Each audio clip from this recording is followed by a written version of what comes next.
lives of the prophets. Let's learn from them. Let's learn from them. Lives of the prophets, lives of the prophets, lives of the prophets, lives of the prophets, lives of the prophets. Alhamdulillahi Rabbil Alameen, wassalatu wassalamu ala Sayyidil Anbiya'i wal Mursaleen, amma ba'd, fa'udhu billahi minash shaitanir rajim, bismillahir rahmanir rahim. As-salatu wassalamu alayka ya Rasulallah wa ala alika wa ashabika ya Habiballah. As-salatu wassalamu alayka ya Nabiyallah wa ala alika wa ashabika ya Nurallah.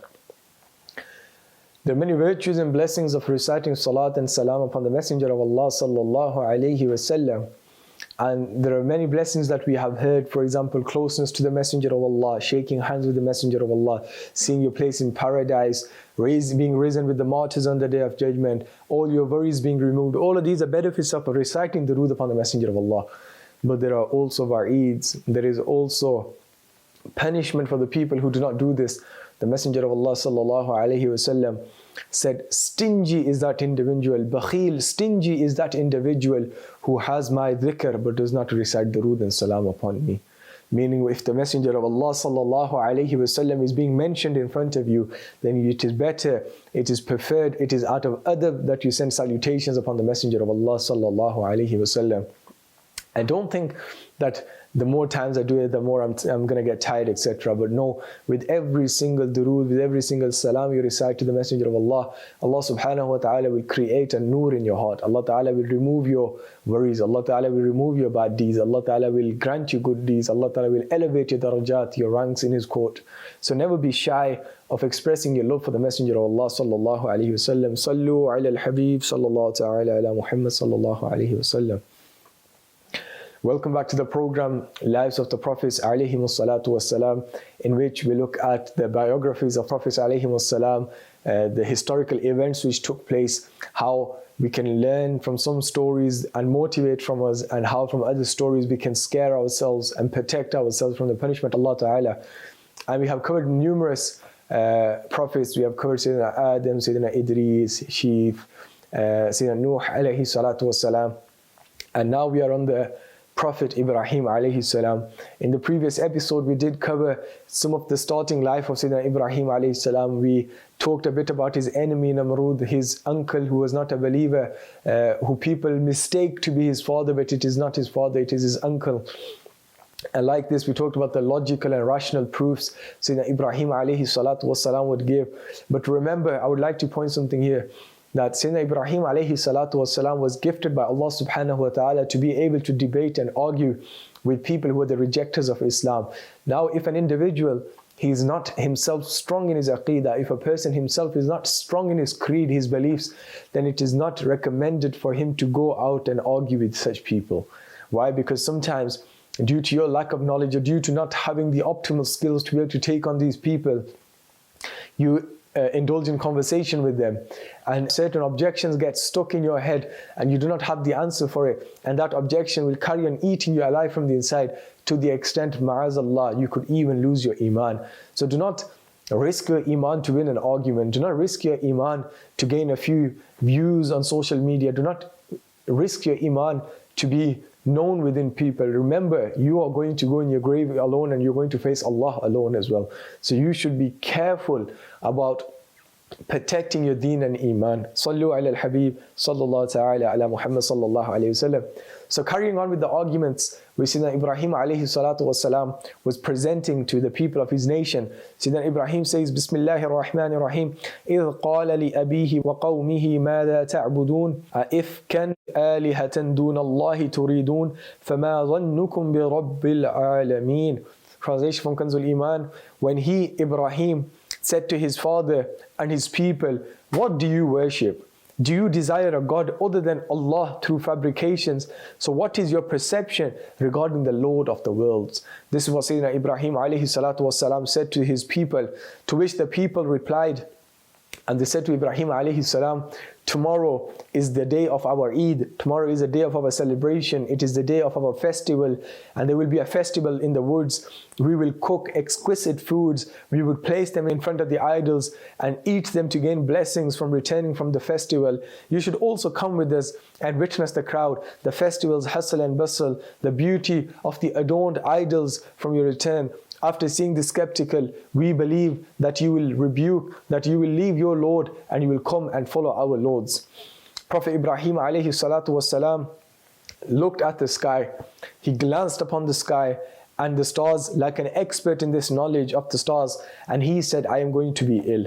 Prophet Ibrahim alayhi salatu wasalam looked at the sky and he seen stars, and he said that I'm going to fall ill. Allah Ta'ala stated this in the Quran, Bismillahir Rahmanir Rahim, فَنَظَرَ نَظْرَةً فِي النُّجُومِ فَقَالَ إِنِّي سَقِيمٌ. He then cast a glance at the stars. He then said, I am going to get ill. It is worth noting here that Prophet Ibrahim alayhi salatu wasalam's word, Inni saqimun, was seemingly contrary to reality. Like somebody ma'azallah might think that the Prophet Ibrahim alayhi salam was speaking against reality, but this is not the case. The fact that he said, I'm going to get ill, refers to his emotional state, that he's going to fall ill due to seeing so many people worship a God other than Allah Ta'ala. Indeed, anyone who believes in Allah would also be emotionally distressed and disturbed about this. And Sayyidina Ibrahim alayhi salam spoke in this manner. As the people were staunch believers in astrology, when Sayyidina Ibrahim alayhi salatu wasalam looked at the stars and he said these words, the people automatically assumed that Ibrahim alayhi salatu wasalam is an expert in this field. He's an expert in the knowledge of stars, and he has been able to deduct the future from looking at these stars. Allah Ta'ala says in the Quran, translation from Kanzul Iman, so they turned their backs on him and went away. They thought he would transmit the disease. Prophet Ibrahim alayhi salatu wasalam, when the remaining and weak people who were moving slowly passed by, meaning when the people who were going to go to the festival, who were going to go into the woods and enjoy themselves, they had all left. Prophet Ibrahim alayhi salatu wasalam cautiously went towards the idol house. On there, he mocked the idols and he said that, do you not eat from the food that your people have made for you? Meaning Ibrahim alayhi salam went to that place where there were so many idols, and he mockingly said to them that you guys claim to be God, you idols, you have no motion, you have no sense, you cannot even go from one place to another place without the help of a human. How are you our Lord? How are you our God? He goes on to say that the people who have made these delicious and exquisite foods for you, you do not even have the ability to put them in your mouth. You do not even have the ability to taste them. And like this, in Ibrahim alayhi salatu wasalam goes on to say that, why don't you speak? Why do I not hear any voices coming for you? Why are you sitting there like lifeless beings? Why are you sitting there like stones? Why are you doing this and why are you doing that? He started to question the idols because he was insulting the idols. He was saying to them that you guys have been created, you idols have been created at the hand of men, and men control you. How can the Lord of the universes, how can the Rabb Azza wa Jal be controlled by humans? So he insulted and he ridiculed the idols. Then what he does is he gets an axe and he breaks all the small idols. And when he breaks all the small idols, he puts the axe around the neck of the big idol and he goes off. And the people, when they come, they say that, who has done this? And somebody from that nation says, there was a child, there was a man, his name was Ibrahim, he was ill, maybe he done this. So they came to Ibrahim alayhi salatu wassalam.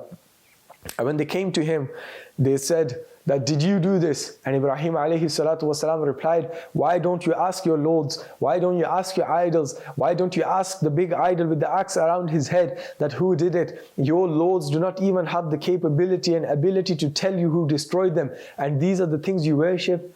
Sayyidina Ibrahim alayhi salatu wasalam tried to logically and rationally put it in their mind that what you are worshipping here are things which have no meaning, are things which have no life, are things which have no control. They can neither benefit you nor they can harm you. Have you guys become so senseless that you are worshipping these types of things? So Prophet Ibrahim alayhi salatu wasalam, when he done this, Namrood, he decided that enough was enough. So he decided that Ibrahim alayhi salatu wasalam should ma'azallah be punished for this action of his. So what he did was he prepared a very huge fire, an extremely large fire, and it was so hot that it is stated that if any bird would go over that fire, that would burn to dust because of the extreme heat of this fire. Jibreel came to the Prophet Ibrahim alayhi salatu wasalam, and he said that, do you need help? And Ibrahim says, Hasbi Allah wa ni'mal wakil, that Allah subhanahu wa ta'ala is sufficient for me and He is the best disposers of affair. Sayyidina Ibrahim, Khalilullah ala nabiyyina wa alayhi salatu wassalam, he goes on to say to Jibreel, Oh Jibreel, it is enough for me.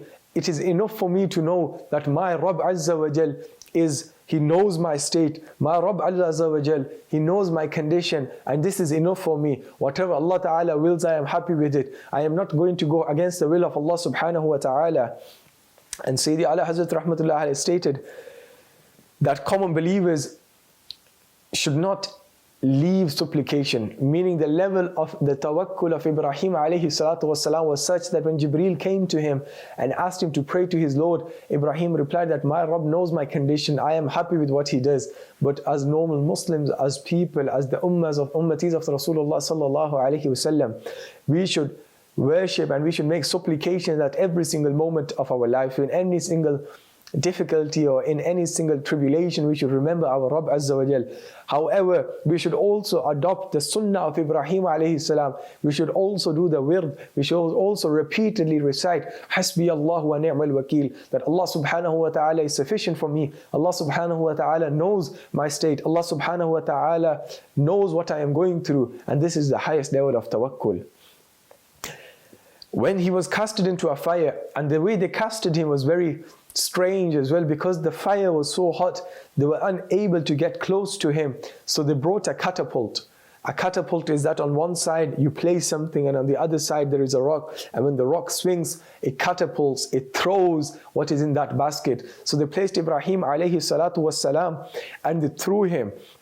When Sayyidina Ibrahim alayhi salatu wassalam was thrown into the fire, Allah subhanahu wa ta'ala commanded the fire, Bismillahir Rahmanir Rahim, Ya naru kuni bardan wa salaman ala Ibrahim, that O fire, become cool and peaceful upon Ibrahim. As a result, the fire's heat ceased and its light remained. Nothing was burnt except the ropes used to tie Ibrahim alayhi salam. Sayyidina Abdullah bin Abbas radiallahu anhu has stated, if Allah Almighty had not said Salaman, Prophet Ibrahim alayhi salam would have passed away due to the coldness of the fire. Subhanallah Azza wa Jal. Not only did Allah subhanahu wa ta'ala command the fire to become cool for him, but Allah ta'ala loved his Khalil so much. Allah ta'ala loved his friend and his Nabi so much that Allah ta'ala ordered the fire to be peaceful for him. That due to the coolness, due to it becoming so cool that it might harm Ibrahim alayhi salam. Subhanallah Azza wa Jal. And Prophet Ibrahim alayhi salatu wasalam lived through this miracle, that through the command of Allah subhanahu wa ta'ala, through the will of Allah subhanahu wa ta'ala, Allah subhanahu wa ta'ala made the fire cool upon him. And this is something that we need to remember and keep in mind, that the same Rabb of Ibrahim who made the fire cool for him is our Rabb as well. Look, the quality, fire has two qualities. Number one, to burn, and number two, to light, to give radiancy, to give light. But the power of Allah subhanahu wa ta'ala is such that Allah ta'ala can remove one quality from the other quality without affecting the other quality. If Allah ta'ala has the ability to remove the heat from the fire and leave the light there, that same Rabb Azza wa Jal has the power to remove the evils and the sins from your heart and leave the love of Allah and His Anbiya alayhimus salam in His heart. So you should always remember your Rabb Azza wa Jal and you should never leave Him. Having witnessed Sayyidina Ibrahim alayhi salatu wassalam's miracle of coming out of the fire, Prophet Lut alayhi salam affirmed his prophethood, as Allah Almighty stated, Bismillahir Rahmanir Rahim, فَآمَنَ لَهُ لُوطٌ. Translation from Kanzul Iman, so Lut believed in him, meaning believed in Ibrahim alayhi salatu wassalam. Sallu ala al-Habib, sallallahu ta'ala ala Muhammad sallallahu alayhi wasallam. Remember, Prophet Lut alayhi salatu wassalam was always a muwahhid, meaning he always used to worship just one Rabb. He always used to just worship one Allah subhanahu wa ta'ala. But he declared his prophethood after the miracle of Sayyidina Ibrahim alayhi salatu wassalam. Later, a famine meaning water, rain was stopped from falling into the region. And at that time, Namrood, he had stores of grain with him, and people would come to him and they would come to take grain of him. Sayyiduan Ibrahim alayhi salatu wasalam also went to this individual, and Namrood said to him that, why would I give you something when you do not even believe in the same Lord as me? And Ibrahim alayhi salatu wasalam says that my Rabb is the one who gives life and death. And Namrood, being clever, being smart, what he decided to do was call two people, and he killed one person and he let the other person live. And he said that I can do what your Lord does as well. I can give life to somebody and I can kill somebody, when in reality he had not given life to anybody. Then Prophet Ibrahim alayhi salatu wasalam, who was more smart than Namrood, who was more intellectual than Namrood, he says, okay, you have given life to one individual and you have given death to the individual, but my Rabb is that Lord, my Allah is the one who has the bringing the sun from the other side and setting it in the other side. If you also claim to be a Rabb, if you also claim to be Allah, if you also claim to be a God, then show me this. Then do this if you are so capable. When Namrood heard this, he became very embarrassed upon the answer of Ibrahim alayhi salam. He became very humiliated, and he told Ibrahim alayhi salam to go away. Sayyidina Ibrahim alayhi salatu wasalam, on his way home, filled 2 sacks with sand, because he did not want to return empty-handed home. So when he goes home, he puts the sack of sands in his house and he goes to sleep. Now when he goes to sleep, he wakes up and he sees that his wife, his blessed wife, radiyallahu anha, has created and made a meal. And Prophet Ibrahim alayhi salam says that, where has this meal come from? And she says that grain which you bought at night, I have made it from this. Prophet Ibrahim alayhi salam remembered that I did not bring any grain, but in reality I bought sand. But due to the blessing of Allah Ta'ala, but due to Allah Ta'ala's promise of providing rizq, Allah subhanahu wa ta'ala turned those grains of sand into grains of wheat and barley, and in the grains of food. Subhanallah.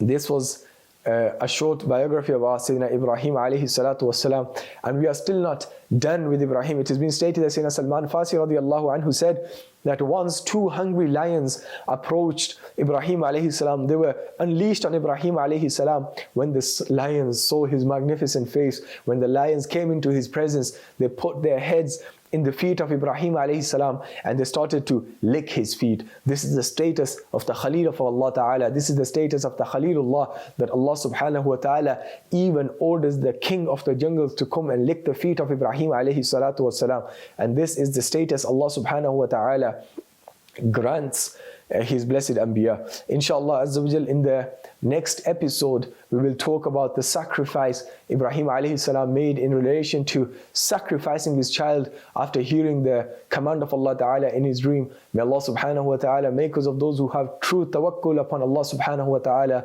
They have true trust in Allah subhanahu wa ta'ala. They never leave the side of tawakkul. They never leave the side of worship and supplicating to Allah. Ameen bijahi nabi al-amin wa sallallahu alayhi wa sallam. Sallu ala al-habib sallallahu ta'ala ala Muhammad sallallahu alayhi wa sallam. Lives of the prophets, let's learn from them. Let's learn from them. Lives of the prophets, lives of the prophets, lives of the prophets, lives of the prophets, lives of the prophets.